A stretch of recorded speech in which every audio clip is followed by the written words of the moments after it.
حضرت سعید ابن عامر رضی اللہ تعالیٰ عنہ اس وقت کے دور خلافت کے اندر صوبے کے گورنر ہیں. ایک دن آئے, آپ چکر لگا رہے ہیں. حضرت عمر بن الخطاب جا کر لوگوں سے پوچھتے ہیں کیا تمہیں کوئی شکایت تو نہیں ہے اپنے گورنر سے؟ لوگ کہتے ہیں کھڑے ہو گئے ہمیں 4 شکایتیں ہیں.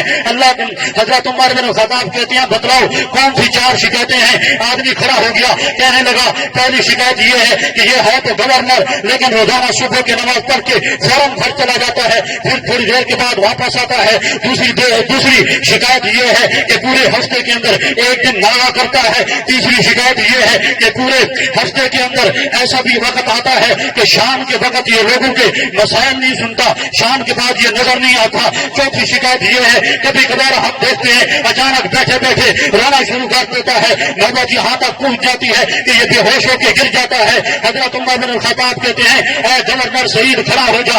اس کو کہتے ہیں ریاست مدینہ, اس کو کہتے ہیں عدل. اسی لیے انگریزوں نے لکھا ہے, جبن نے اپنی کتاب کے اندر لکھا ہے, جرمنی کے اندر کتاب چھپی گئی ہے, عورت ہے جرمنی کی, اس نے لکھا ہے کہ اگر کائنات کے اندر دوسرا عمر آ جاتا تو پوری دنیا کے اندر اسلام نافذ ہو جاتا. حضرت عمر پوچھتے ہیں بتا 4 شکایتیں ہیں, جواب دے. سعید ابن عامر کہتے ہیں اے امیر المومنین بے شک میں جواب دینے کے لیے تیار ہوں. راز کھل رہا ہے, راز فاش ہو رہا ہے.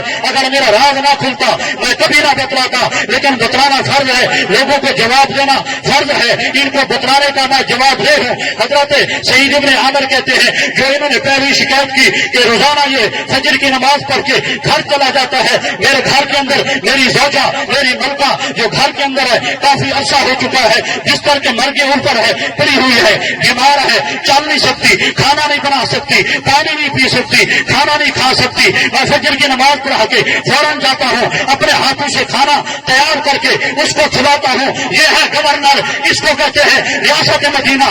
اللہ کے محبوب پانی نہیں پی سکتی, اپنے ہاتھوں سے پانی پلاتا ہوں, اور ہاں کھانا نہیں بنا سکتی, کھانا بناتا ہوں. اس کے بعد نہلا کے وضو کرا کے میں اس کو نماز پڑھاتا ہوں, پھر اس کے اوپر 4 پائی کے اوپر بٹھاتا ہوں. دوسری شکایت لوگوں نے یہ پیش کی کہ ہفتے کے اندر ایک دن غائب رہتا ہے.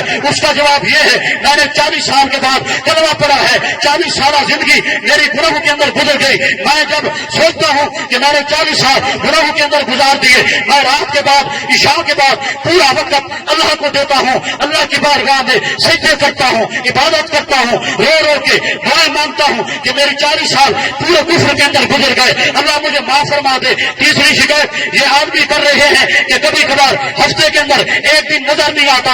اس کا جواب یہ ہے کہ ہمارے گھر کے اندر میرے پاس صرف ایک کپڑا ایک سوٹ موجود ہے جو میں نے پہنا ہوا ہے, باقی موجود نہیں ہے, اور میں اپنی بیوی کے کپڑے پہنتا ہوں. وہ کس لیے؟ صحابی کہتے ہیں ایک لباس میرے پاس ہے, ایک ہفتے کے اندر ایک دن جب وہ کپڑے پرانے ہو جاتے ہیں, میلے ہو جاتے ہیں, میں گھر جاتا ہوں, اپنی بیوی کے کپڑے پہن کر بیٹھ جاتا ہوں, اور میری بیوی میں پھر اپنے کپڑے دھوتا ہوں. اس کو ٹائم لگتا ہے کپڑوں کو خشک ہوتے ہوتے, جب تک خشک نہیں ہوتے میں پہن کے واپس نہیں آتا. آخری شکایت لوگوں نے یہ کی ہے کبھی کبھار بے ہوش ہو کے گر جاتا ہے. اس کا جواب یہ ہے حضرت سعید ابن عامر کہتے ہیں میری 40 سال کفر کے اندر گزر گئے, اور جب میں اپنا وہ منظر یاد کرتا ہوں کہ میرے گناہ میری خطائیں, میں رو رو کے بے ہوش ہو کے نیچے گر جاتا ہوں. سیدنا عمر بن الخطاب اللہ کی بارگاہ کے اندر ہاتھ اٹھاتے ہیں اور کہتے ہیں اے اللہ میرے صحابہ کرام کو سعید جیسے ہزاروں حکمران عطا فرما.